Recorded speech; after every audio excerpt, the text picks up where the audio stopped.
Commander Azar Morn had faced battles, political maneuvering, and countless high-stakes missions throughout his years in the Imperial Navy, yet none of it had prepared him for the enigma that was the human who sat in every negotiation room. Azar had seen it all: alien threats, civil unrest, power struggles between rival factions, but there was always one constant in the most delicate and dangerous talks: the human. He had first noticed the man during a negotiation between the Empire and the Quardthar, a species known for their warrior-like demeanor and their insatiable thirst for expansion. The Empire had sent a delegation to discuss terms for an armistice, but what should have been a heated and drawn-out argument was resolved within hours. The terms were signed, the troops withdrew, and there was little resistance. Azar had been there, but the thing that stood out the most was the human sitting quietly in the corner of the room. No one had introduced him, and no one had explained his role in the proceedings. He wasn't part of the Empire's formal delegation, nor did he appear to be affiliated with any of the factions involved. He was just there, observing. "Who is that?" Azar had asked his superior officer at the time, a high-ranking official named General Thorn, as they made their way out of the room. "Not your concern, Commander," Thorn had replied curtly. But Azar's curiosity had only grown. Who was this man, and why was he always present during critical negotiations? He was never the one to speak, never the one to make a request or statement, but his presence seemed to make the entire room behave differently. People listened more intently, decisions were made faster, and outcomes were almost always favorable to the Empire. Time and again, Azar had seen the same man, the same calm demeanor, observing negotiations from the corner. He'd been there for peace talks with the Varn, the Greyliths, and even the Trellian Federation, whose aggressive posturing was legendary. Every time the results had been the same. A deal was struck, bloodshed avoided, and the Empire's enemies were brought to their knees. And the man was always there, always silent. Azar had become obsessed with the question of the human's role. He'd scoured military reports and intelligence documents, but there was no mention of him. He was a ghost, a shadow in the Empire's otherwise tightly controlled diplomatic process. No one could provide any answers. But Azar's questions didn't go unnoticed. "You're asking too many questions, Commander," said Thorn one day, his tone stern. "You'll find out soon enough. Just do your job." But Azar couldn't ignore it. Something about the human bothered him. If the Empire was this careful about keeping secrets, there had to be more to the story. He was not the kind of officer to let things go, not when there was a puzzle to be solved. Then, one day, the situation took a turn. Azar received an encrypted message from Imperial intelligence, one that came with no context or explanation. The message simply read, "Report to the briefing room immediately. You are being assigned a special mission. Do not ask questions. Do not report to anyone except your contact. You are to learn the truth about the one who sits in every negotiation room." The coordinates led him to a remote sector of the Empire, far away from any known battlefields or political hotspots. It was an abandoned research facility, a place that had been decommissioned years ago, hidden from the prying eyes of the public. Inside, a single officer awaited him. "Commander Morn," the officer said, standing at attention. "I'm Lieutenant Jareth. You've been cleared for the investigation into the human you've been asking about." "Finally," Azar said, frustration and anticipation mingling in his voice. "I've been trying to get answers for months." Jareth led him down a series of stark, sterile hallways, the quiet hum of the facility's cooling systems the only sound accompanying their footsteps. After a few minutes, they arrived at a secured door. Jareth input a code into the terminal, and the door opened with a soft hiss. Inside was a room bathed in artificial light, the sterile atmosphere almost suffocating. At the center of the room stood a man, his back turned, gazing out of a window that looked into a vast, empty expanse of space.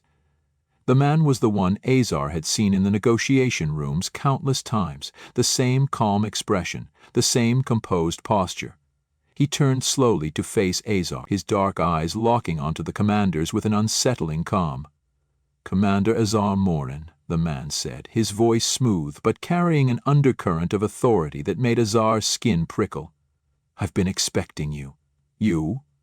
Know who I am?" Azar asked, his voice betraying his surprise. The man smiled faintly. I know everything about you, Azar. Your career, your service record, your ambitions, but I also know that you've been questioning my presence at every critical negotiation. You wonder who I am, what I am. Azar's heart raced, a sense of unease rising in his chest. I want answers, he said, his voice firm. The man nodded, and for a moment it seemed as if he were considering something. Then, finally, he spoke. I am Jareth, and I am the Empire's greatest asset. Azar's mind raced. What do you mean? What kind of asset? Jareth stepped forward, his eyes still locked on Azar. I am not a diplomat, not in the traditional sense. I am a tool. A weapon, if you will, one that the Empire has cultivated for very specific purposes. My abilities are unique. Azar frowned, struggling to grasp the meaning behind Jareth's words. Abilities? What kind of abilities? Jareth's gaze never wavered. I have a particular gift, Commander, a gift that allows me to influence the minds of others, to sway their thoughts, to bend their will without them ever realizing it. The room seemed to grow colder as the weight of Jareth's words sank in. You're saying you manipulate people? You control them? Jareth shook his head, his expression softening. Not control, influence. I cannot force someone to do something against their will, but I can make them want to make decisions that align with the Empire's goals. I can ensure that they feel as if their choices are their own, even when they're not. Azar's mind spun. You've been doing this during every negotiation. You've been bending people to the Empire's will? Jareth smiled. Precisely. Azar felt a chill creep down his spine. And the Empire knows about this? They know, Jareth replied, but they don't fully understand the extent of my abilities. That's why I am kept in the shadows. I am a tool, and tools must be kept under control. But you're not in control of it, are you? Azar said, his voice lowering as he pieced it together. You've been altered, you've been changed. Jareth's eyes darkened. I was part of an experiment. The Empire needed someone who could influence others without the risk of direct confrontation. Someone who could sway the course of negotiations without ever raising a weapon. But there are consequences. My abilities are not without cost. The more I use them, the harder it becomes to separate my will from the people I influence. Azar took a step forward, his mind racing. So what happens when you can't control it anymore? What happens when the line between you and them blurs? Jareth's expression grew somber. That is the risk. The Empire fears that one day I may no longer be able to differentiate between my thoughts and the thoughts of those I've influenced. They fear what I might do if I decide that I no longer wish to serve their goals. A silence hung in the air, thick with tension. Azar's thoughts were a whirlwind. He had been sent to uncover the truth, but now that he knew it, the truth seemed more dangerous than any weapon the Empire had ever developed. The Empire had created Jareth, but now it was afraid of what he had become. Jareth's voice cut through the silence. You are the first person to ask questions about me, Commander, the first person to notice what I do, and now you know what I am capable of. Azar took a deep breath, trying to steady himself. So, what happens now? Jareth's eyes glinted with something unreadable. That depends on you, Commander. You can walk away and nothing changes. You'll go back to your assignments and I will remain the silent observer, or you can help me. Help you? Azar echoed, confused. Jareth nodded. The Empire is changing, Commander. It is already too late to turn back. But you and I, together, we could shape the future. You could help me control my power. Help me keep it from destroying everything I've worked to protect. Azar stood frozen, caught in the gravity of Jareth's words. The choice before him was a dangerous one. Would he side with the Empire? Or would he walk a darker path, one that could reshape the galaxy forever? The discovery had been made, and now there was no turning back. Commander Azar Morn stood in the sterile room, his mind racing. The weight of Jareth's words, delivered with chilling calmness, hung in the air like a thick fog, pressing against his chest. His fingers ached, though he wasn't sure why. Perhaps it was the gravity of what he had just learned, or perhaps the realization that everything he had believed about the Empire, the system he had pledged to serve, was a lie. Jareth. A weapon. A tool created for a singular, dangerous purpose. And now, standing before Azar, he had revealed the depth of his influence over others, his ability to subtly alter the course of history with nothing more than his presence. Azar had trained for war, for combat, for the brutal, straightforward art of battle. What he hadn't prepared for was this, the quiet manipulation of entire populations, the shaping of minds to align with a higher power without the people ever realizing they had been shaped. He had known the Empire to use subversive tactics, but this was different, this was insidious. Azar opened his mouth to speak, but the words caught in his throat. How could he even begin to process what he had just learned? Jareth wasn't just a diplomat. He wasn't some casual observer in the Empire's dealings with alien races and rebellious factions. He was the Empire's hidden hand, the one who ensured that no matter how chaotic or dangerous the situation, the Empire always emerged victorious, not by force, not by overwhelming might, but by bending the will of others, subtly, efficiently. "Tell me everything," Azar finally managed, his voice hoarse. "How did this start? How did the Empire create you?" Jareth's expression remained impassive, but his eyes held an unmistakable sadness, as if he carried the burden of knowing too much, of having been shaped into something that could never fully be understood. "It started long before you were born, Commander," Jareth began, his voice low, his tone laced with a quiet intensity that drew Azar's full attention. "Long before the Empire rose to power. There were experiments, covert projects designed to enhance human potential. You see, the Empire wasn't always the dominant force in the galaxy. It struggled, just like any other empire, and in those early days, the leadership knew they would need more than just firepower to maintain control." Azar felt a chill spread through him as he listened. He had read about the early history of the Empire. Its rise to power had been swift and brutal, built on the ashes of rebellion and war. But he had never learned about the methods that had been used to ensure its continued success. This was something else entirely. "The first experiments were crude," Jareth continued, his voice tinged with a trace of disdain, "but they worked, in part. The Empire began to breed a new kind of soldier, one who could think faster, act more decisively, and endure more pain than ordinary humans. But that wasn't enough. The Empire needed something more subtle, something that could manipulate the very core of decision-making, something that could affect the hearts and minds of entire civilizations." Azar's mind reeled as he processed the implications of what Jareth was saying. Soldiers who could endure more pain, think faster, act with more precision.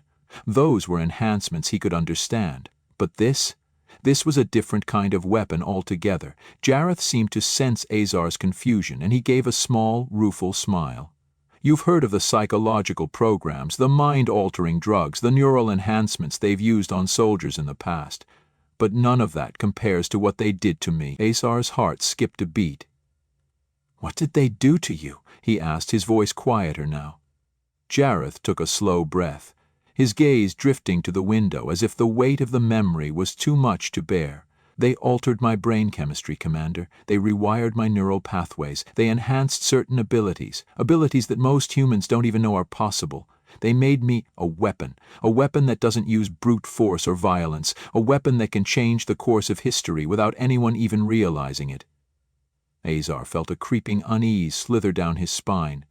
He had heard rumors about secret programs, of genetic experiments designed to push the boundaries of what was possible, but to hear it from Jareth's lips, to hear him speak so matter-of-factly about it, Azar couldn't help but feel a profound sense of horror. "And the Empire," Azar started, struggling to put his thoughts into words. "The Empire knew what you could do. They used you." Jareth nodded slowly, his expression unreadable. They knew, but they didn't fully understand the power they had created. They thought they could control it, keep it within certain limits. But control is an illusion, Commander. They underestimated me. They always do." Azar swallowed, his throat dry. "And now? What happens now?" Jareth's gaze hardened.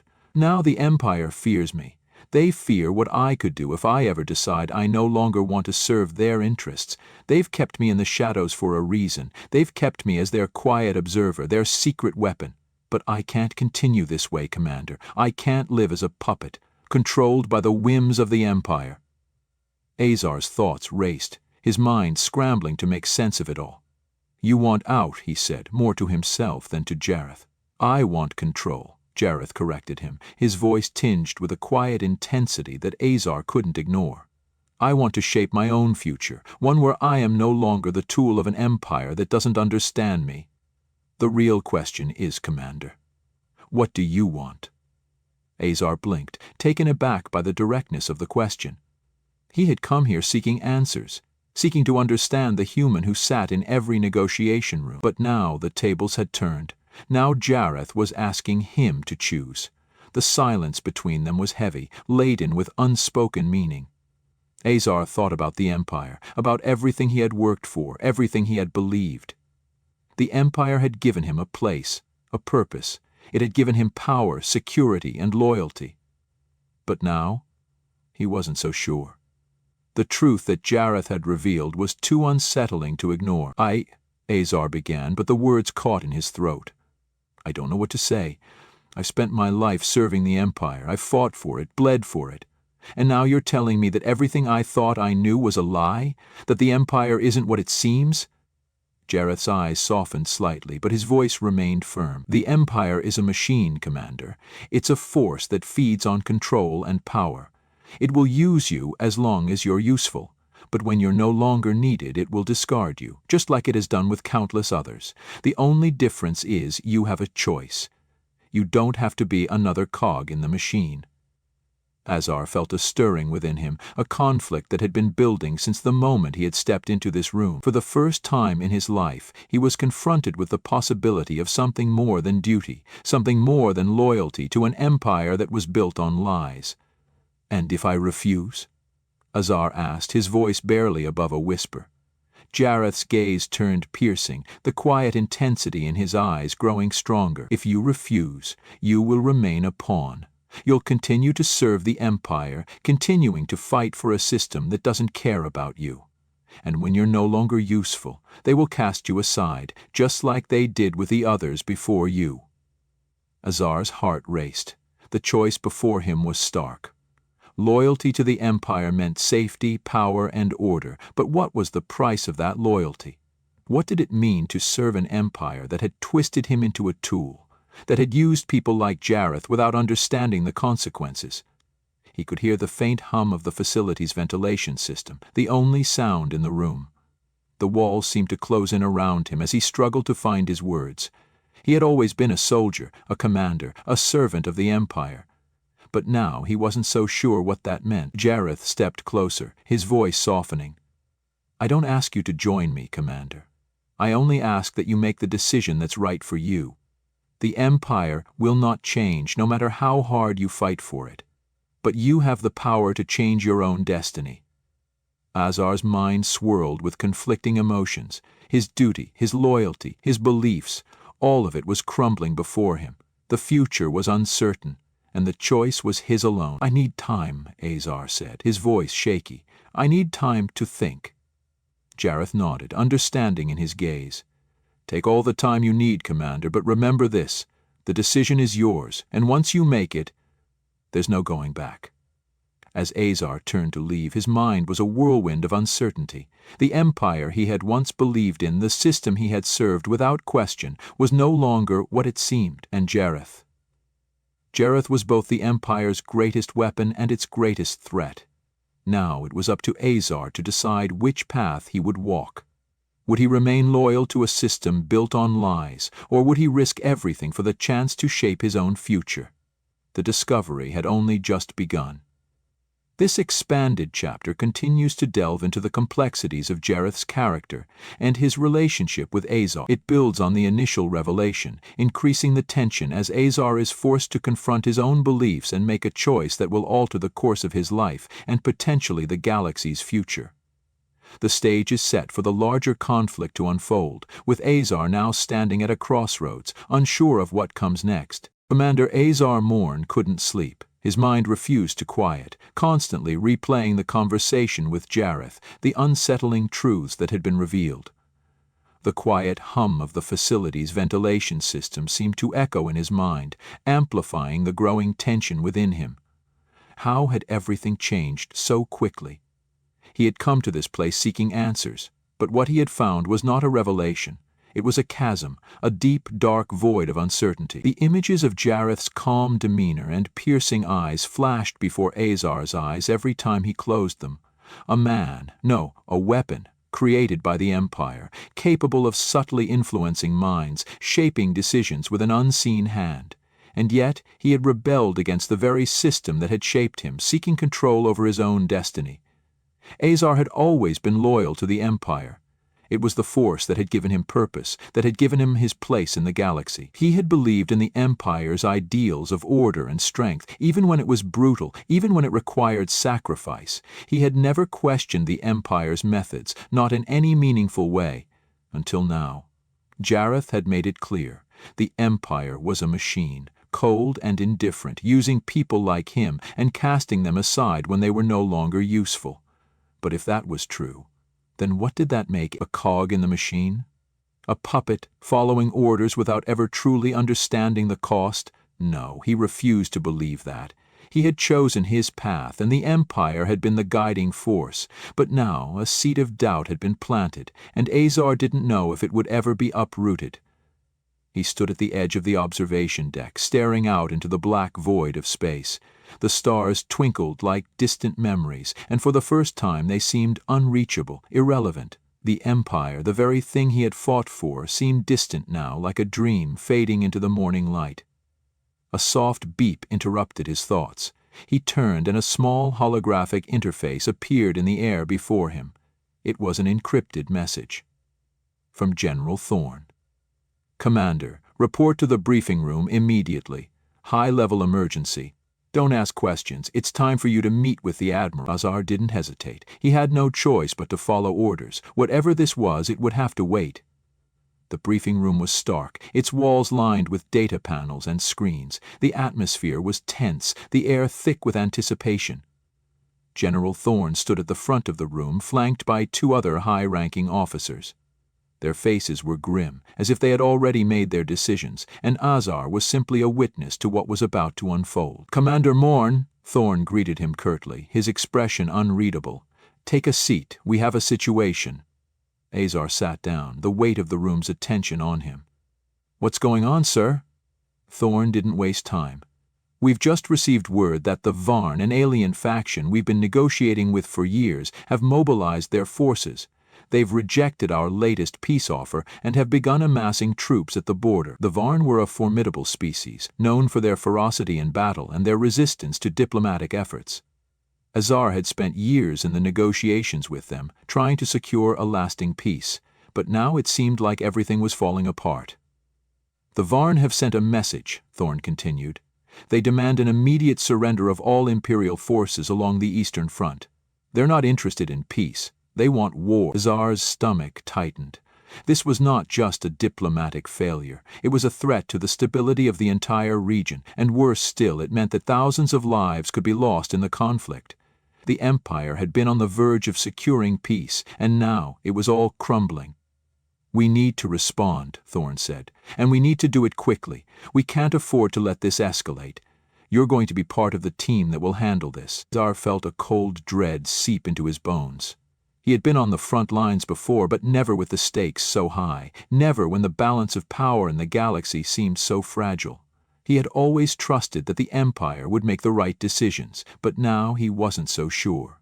"Understood, sir," Azar said, his voice steady despite the turmoil inside. Thorn nodded, then turned to the other officers in the room. "Prepare the fleet. Commander Morn, you're to coordinate with Admiral Corrin. His ship is en route to the Varn sector as we speak. I expect you to be on board when it arrives. We need to resolve this, and we need to do it now." The next few hours passed in a blur of preparation, strategy, and briefings. Azar moved through the halls of the ship with a sense of urgency, but his thoughts were elsewhere. The Empire's response was quick, efficient, and precise. They were used to dealing with threats in this manner, and their methods had always worked, but the nagging feeling in the back of Azar's mind refused to go away. He couldn't shake the feeling that something was off, something was wrong with the way the Empire operated. As he boarded the flagship, the Vindication, he was greeted by Admiral Koran, a grizzled veteran whose reputation for handling delicate situations was Commander Morn, Koran greeted him with a curt nod. I've been briefed on the situation. The Varn have made their move and we're not going to let them dictate terms. We'll hold our ground. Azar's thoughts were preoccupied, but he nodded in agreement. Understood, Admiral. They spent the next several hours reviewing tactical data, planning their course of action and preparing for the worst. Azar found himself in a strategic war room with Koran and several other high-ranking officers. The war maps sprawled across the walls, digital readouts of enemy movements and fleet deployments. The tension in the room was palpable, the weight of the situation pressing down on everyone. We can't risk a full-scale conflict with the Varn, Koran said, his voice low but firm. We'll send in a small strike force to neutralize their command structure. A surgical strike. We hit hard and fast and then we negotiate for a ceasefire. Azar's eyes narrowed. A surgical strike would work, but it came with its own set of risks. The Varn were known for their ruthlessness. If they felt cornered, they would fight to the bitter end. And that could mean millions of lives lost. Before Azar could voice his concerns, the ship's communications officer spoke up.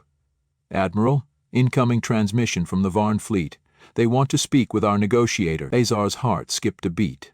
The negotiator? The Varn had rejected the Empire's previous offers and now they wanted to speak? It didn't make sense. Who's their point of contact? Koran asked, his eyes narrowing. Their leader, Varnak. He insists on speaking with the human who was present at the last peace talks. Azar's blood ran cold. The human. That could only mean one thing. Jareth. Azar's thoughts raced as the room fell silent. The Varn had been hostile, their leaders resistant to anything but force. And now they wanted Jareth, the one human who seemed to have the power to sway the course of any negotiation. I'll handle it, Azar said, before Koran could object. The decision was impulsive, driven by something more than duty. It was a need for answers, for clarity. If Jareth could sway the Varn like he had with so many others, then Azar needed to understand how and why. He needed to see it for himself. Koran looked at him, a moment of hesitation flickering in his eyes. You sure about this, Commander? Azar met his gaze. Yes, Admiral. I'm sure. The transmission was brief, but its implications were profound. Varnak, the leader of the Varn, appeared on the holoscreen, his eyes burning with barely contained fury. You, human, Varnak spat, his voice a low growl. You are the reason for the Empire's arrogance. You manipulated our people once, and now you will face the consequences. Azar watched in stunned silence. Varnak's words were filled with venom, yet there was something else in his tone, a strange sort of fear. You don't understand. Jareth's calm voice cut through the tension. I didn't manipulate you. I helped you see the truth. The Empire wants peace, Varnak. It's the only way forward. Azar felt his heart thud against his chest. There it was again, the way Jareth spoke. So confident, so sure of his control. He wasn't just negotiating, he was bending the very fabric of the conversation itself. Enough of your tricks, Varnak snarled. You will pay for your interference. Azar's mind raced. The Varn were on the edge of war, and Jareth, the human who had sat in every negotiation room, was the key to this conflict. Azar now had a choice to make. Stand by and watch the Empire's methods unfold, or intervene, knowing full well that what he was witnessing was far more dangerous than any battle he had fought in his career. Jareth's eyes met Azar's across the war room.